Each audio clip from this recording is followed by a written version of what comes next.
Austin, Bruce, Dorian Finney-Smith, LeBron, and AD. That is a good core five. I like that as a core five that the Lakers could go down within a playoff series. But does that mean that they win a championship? You put Bruce Brown on this team, Dorian, all of them. Do they win a championship? The answer is no. So why make that trade? Especially if you're saying Max Christie in the long run would be a better player than Bruce Brown. Why am I trading draft picks, this, that, and the third for that roster that's not going to win? Their problems are beyond defense. It's no defense. Guys, listen.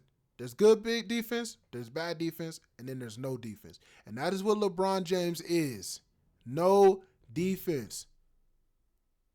So you have to get rid of this guy. You cannot build around that. Not unless you just got a team full of Draymond Greens in their prime. You got that? If you got 4 Draymonds and 2 Alex Carusos, then fine. Maybe you can get something done. Just maybe.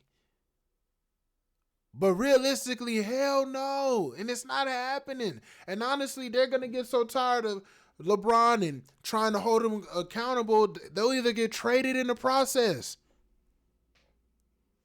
You just can't win with this guy at this point. The entire league knows it. All the players know it. Everybody's in on the joke but you, fanboys. Everybody's in on it but you.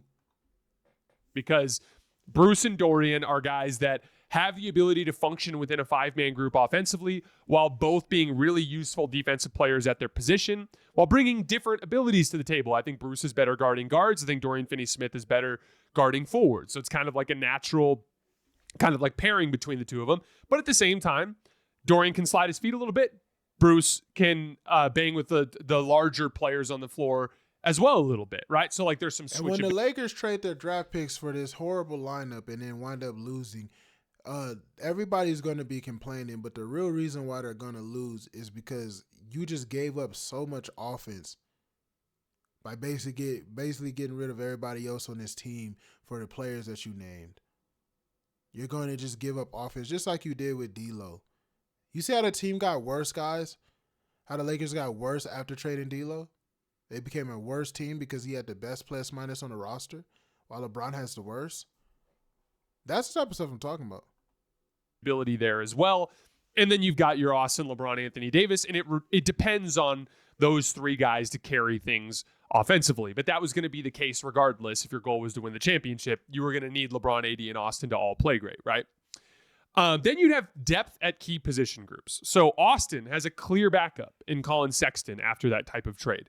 Bruce Brown and Max Christie, regardless of depending on which one you end up starting with, one of those guys is a clear backup. Wait, so D'Angelo Russell wasn't a clear backup? I mean, Austin replaced basically PG, right? So was D'Lo not a clear backup or something? Are you trying to tell me Colin Sexton is a better player than D'Angelo Russell? And when we talk about the 2 guard, what about Dalton Knecht? Was he just not a clear backup just because he was a rookie? Or is it because he's only shooting 5 shots a game while LeBron is shooting 25 to 30? Unnecessarily.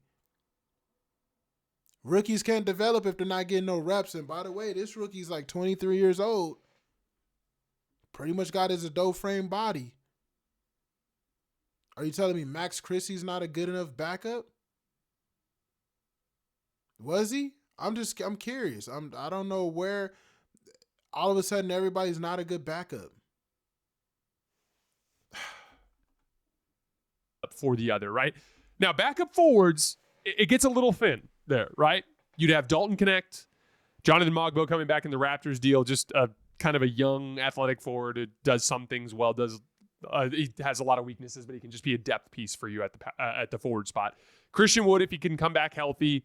And then Bruce Brown, I think there's a case to be made that like that's another upside to the Bruce Brown trade is like if you need to find more minutes from him, I think he can play a little bit at the small forward, which can keep Max's minutes up, but supplement you in terms of depth at the forward position. But again, the whole point of this trade is that you're swapping forward depth to anchor your core 5 and for a rock solid backup center.